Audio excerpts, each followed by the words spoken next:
Bom dia, pessoal. Estamos aqui mais uma vez com uma aula do setor B, caderno 1112, página 189. A gente vai ver o fenômeno da refração e as leis que envolvem esse fenômeno. Então, resumidamente, o que é o fenômeno da refração?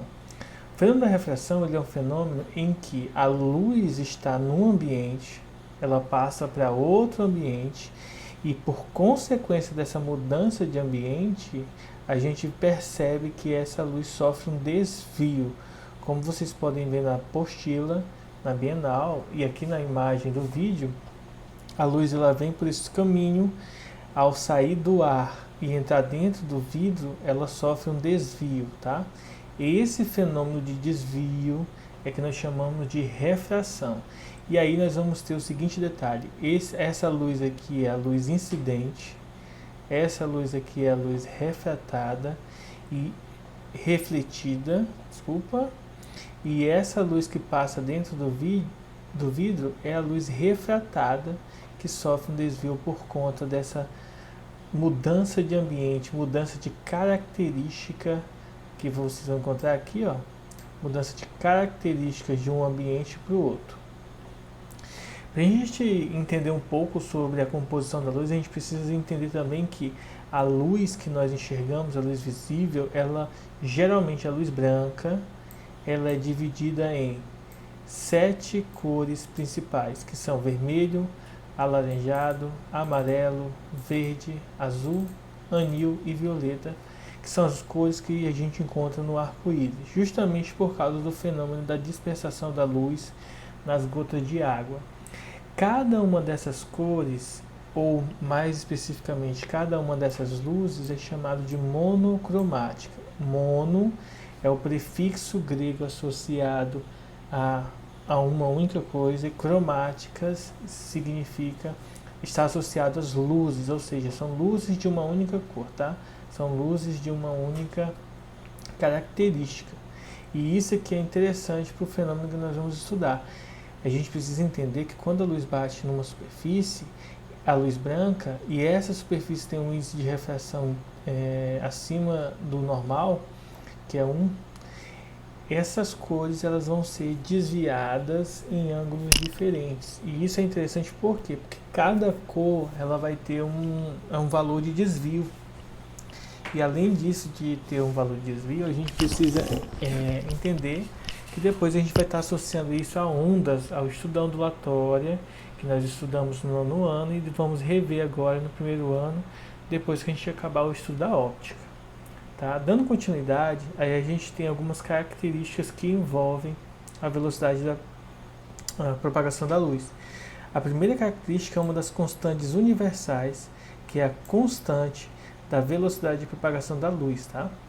A constante diz o seguinte, ó, no vácuo todas as cores têm a mesma velocidade, e essa velocidade é de 300 km por segundo. Aqui vale deixar um detalhe importante aqui para vocês em relação a esses 300 km por segundo, tá, gente? Que é o seguinte, vale a gente lembrar o seguinte ponto, ó. Não é simplesmente esse valor, a gente precisa entender que essa constante, em termos de metros, elas valem 3 milhões de metros por segundo. E por que eu estou escrevendo isso para vocês? Porque algumas vezes na hora dos exercícios é interessante a gente saber que não é para fazer com quilômetros, é fazer com metros. Algumas vezes a gente pode fazer com quilômetros, mas para não errar é interessante fazer com metros. Além disso, além de usar o metro, a gente pode estar utilizando também a notação científica, essa aqui. 3 vezes 10 oitavos, se você olhar e observar, tem 3, 6, 7, 8 zeros metros por segundo. Observe que aqui só tem 5 zeros e os outros 3 zeros que aparecem aqui para poder dar a potência 8 vem do quilômetro, que vale 1000. Segundo detalhe, dentro da questão da propagação e velocidade da luz, em qualquer outro ambiente sem ser o vácuo, a gente vai ter que a velocidade da luz vai ser menor do que a velocidade no vácuo. Isto é, ele vai ser menos do que 300 milhões de metros por segundo. geralmente vai ser 200 milhões e alguma coisa que a gente vai estar calculando, certo? Para entender essa questão da propagação da luz, é só entender que é uma constante e e a gente tem que lembrar só desse valor para poder utilizar no cálculo, tá? Não precisa entender mais do que isso, é só entender que a velocidade da luz ela tem um valor específico e a gente vai estar usando esse valorzinho específico aqui para estar calculando, tá? Vamos lá.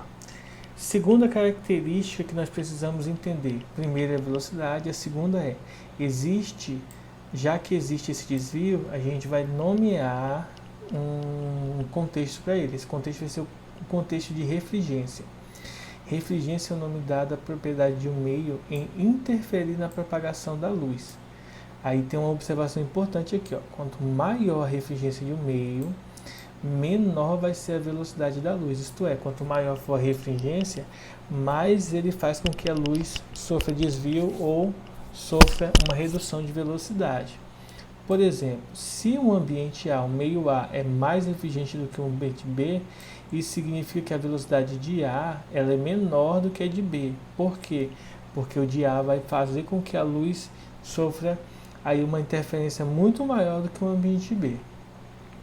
Dentro do estudo da refringência, a gente começa a estudar um pouco das fórmulas. E a primeira fórmula é o que nós chamamos de índice de refração absoluto do meio. O que é o índice de refração absoluto do meio? É o cálculo da velocidade da luz geral, a constante geral da luz, dividido pela velocidade dentro do ambiente. Tá ok? Então aqui a gente tem algumas observações para fazer esse cálculo. Primeiro, ela não tem unidade, tipo assim, ela não é metro por segundo, não é metro, não é segundo, não é quilômetro, não tem unidade nenhuma, é só um número. Segundo, no vácuo a refringência é igual a 1. Em qualquer outro meio, o valor vai ser maior do que 1. No ar, a gente vai considerar aproximadamente 1 para poder fazer os cálculos. O índice de refração N depende da cor da luz empregada, ou seja, o azul vai ter um valor, o vermelho vai ter outro, serão diferentes. E aí dá uma outra característica, entre dois meios, aquele que possui o maior índice de refração é o mais refringente, isto é, aquele que possui o maior vai ser mais refringente e vai ter a velocidade da luz mais reduzida, ou seja, menor. Para a gente entender como que aplica essa fórmula, vamos fazer um exercício. O primeiro exercício ele vai usar justamente isso aqui, ó, o índice de refração absoluto do meio, tá? Então, o que a gente precisa fazer aqui para usar essa fórmula? Vamos pegar esse primeiro exemplo aqui, ó. O primeiro exemplo diz assim, ó, a luz amarela se propaga num determinado vidro com velocidade de 200 mil km por segundo, sendo que 300 mil km por segundo é a velocidade da luz no vácuo, determine o índice de refração absoluto do vidro para a luz amarela. Então vamos lá. Esqueçam isso aqui, que eu devo ter esquecido de apagar isso aqui quando eu fiz a lista, tá? Então essas são as alternativas. Mas como que faz o cálculo? O cálculo é esse aqui, ó. N ele é igual à constante da luz sobre a velocidade que a gente tem.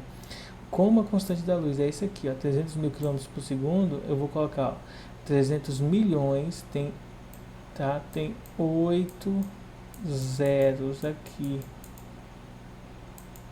Então eu tenho 300 milhões de metros por segundo. Já o índice de refração no outro meio é esse aqui, ó, 200 km. Então vai ser com 8 zeros também. E aqui vai ter um detalhe importante, qual? A gente vai poder cortar aqui, ó, todos esses zeros aqui, para poder fazer o cálculo. Esse aqui corta, esses dois cortam, então os 8 zeros de cima cortam com os 8 de baixo, aí vai ficar somente 3 sobre 2. E 3 dividido para 2, ó, como vocês vão poder ver aí, 3 dividido por 2, 1,5. Ou seja, a alternativa correta, letra E, 1,5. Bom, voltando agora aqui para a nossa apostila, nós vamos ter a continuação do índice de refração. Observe que a gente viu o absoluto, esse aqui, nós vimos o absoluto, agora nós vamos ver o relativo. E qual é a característica de entender o índice de refração relativo? É que nós temos que entender o seguinte: geralmente nós comparamos dois ambientes, um ambiente A e um ambiente B. E esses índices de refração absolutos, eles são diferentes, tá? E aí a gente calcula o que nós chamamos de índice de refração relativo, que é você pegar se eu quero saber o índice de refração de A com relação a B, eu faço o índice de A dividido por B. Agora tem que lembrar o seguinte: se eu quisesse calcular o índice de refração de B com relação a A, aí eu faria o que? O índice de B sobre o índice de A, porque a gente não pode confundir, tá? A fórmula tem que seguir a ordem. Se o A é o primeiro, então o A fica em cima. Se o B é o segundo, o B fica embaixo. Então tem que lembrar disso. Vamos aplicar o índice de refração absoluto aqui numa fórmula, relativo numa questão, tá? Isso aqui. A questão diz o seguinte, ó. A luz se propaga entre dois meios de índice de refração distintos. Em seu caminho, a luz emerge de um meio cujo índice de refração é 1,5, ou seja, a luz vem de um meio cujo valor é 1,5 e vai em direção a outro meio cujo índice de refração é 1,25. Então ele quer o relativo. Então, se eu quero saber do primeiro meio com relação ao primeiro, eu vou fazer o N1 dividido por N2, o índice do primeiro sobre o do segundo. O do primeiro é 1,5 e o do segundo 1,25. Dividindo 1,5 dividido para 1,25, o resultado vai dar 1,2, que é o que está aqui, que é o que está sendo indicado aqui. Agora, uma observação importante: se eu quero fazer o contrário do 2 em relação a 1, eu vou pegar o índice do 2, que é 1,25, e dividir pelo índice do primeiro, que é 1,5. O resultado dá 0,83. Então aqui eu preciso entender que a ordem é muito importante para fazer esse cálculo, tá? E aí, dentro do nosso estudo, a gente precisa entender que existe uma observação. Essa observação é bem interessante para o nosso contexto aqui, ó, que diz o seguinte: o índice de refração e a velocidade do meio, eles são inversamente proporcionais, ou seja, o índice de A está para a velocidade de B, assim como o índice de B está pela velocidade de A. Se eu inverter a ordem aqui também, vai funcionar do mesmo jeito, tá? O de B para o A e o de B para o A e do A para o B, mesmo que eu inverter as dois ao mesmo tempo, tá bom?